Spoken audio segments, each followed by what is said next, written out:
Hi friends, నేను మీ రేష్మ. ఈరోజు recipe వచ్చేసి తాలింపు టమాటా పప్పు. ఎంతో టేస్టీ అండ్ సింపుల్గా ఎలా చేసుకోవాలో చూసేద్దాం, వచ్చేసేయండి.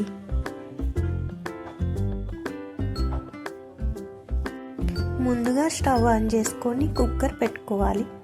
కుక్కర్ వేడయ్యాక ఆయిల్ వేసుకొని అందులో తాలింపుకు సరిపడ్డ వెల్లుల్లి, ఎండుమిర్చి, కరివేపాకు పోపులు వేసుకొని ఫ్రై చేసుకోవాలి.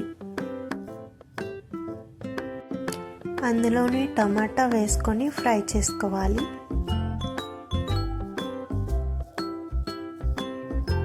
టమాటా ఫ్రై అయ్యాక పప్పు వేసుకొని ఫ్రై చేసుకోవాలి.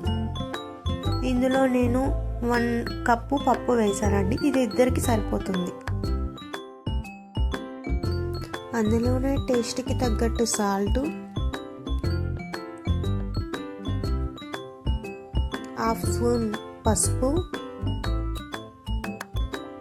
2 టేబుల్ స్పూన్ కారం వేసుకొని ఈవెన్గా కలుపుకోవాలి ఒక 5 మినిట్స్.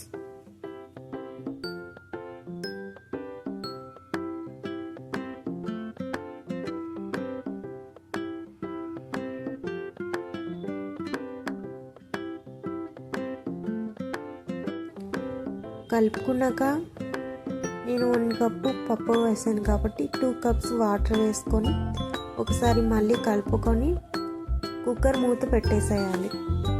కుక్కర్ 3 విజిల్స్ వచ్చేంత వరకు లో ఫ్లేమ్లో స్టవ్ పెట్టుకొని ఉంచాలి. ఇక్కడ నాకు 3 విజిల్స్ వచ్చాయండి. కుక్కర్ చల్లారాక మూత తీసి చూడాలి. ఒకసారి పప్పుని ఈవెన్గా కలుపుకోవాలి.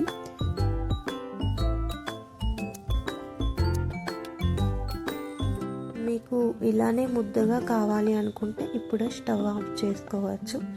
లేదు పల్చగా కావాలంటే ఒక 1/2 గ్లాస్ వాటర్ వేసుకొని మళ్ళీ కలుపుతూ ఉండాలి.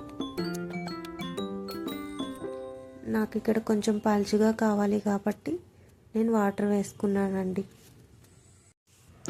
హై ఫ్లేమ్లో పెట్టుకొని 5 నిమిషాలు పప్పు అలా కలుపుతూనే ఉండాలి, లేదు అంటే అడుగు మాడిపోతుందండి. నాకు ఇక్కడ పప్పు రెడీ అయిపోయింది.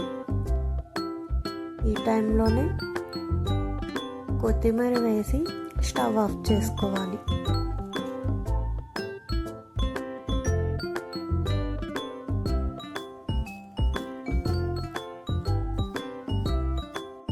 అంతే, ఎంతో టేస్టీ అయిన తాలింపు టమాటా పప్పు ఇలా ఒక్కసారైనా సరే ఇంట్లో చేసుకున్నారంటే చాలా బాగుంటుందండి. మీ ఇంట్లో కూడా ట్రై చేయండి. పిల్లలు స్కూల్కి వెళ్ళే టైంలో కానీ ఆఫీస్కి వెళ్ళే టైంలో కానీ ఎంతో ఈజీగా తక్కువ టైంలో అయిపోయే తాలింపు టమాటా పప్పు ఒకసారి ట్రై చేయండి. మీ ఇంట్లో చాలా టేస్టీగా ఉంటుంది.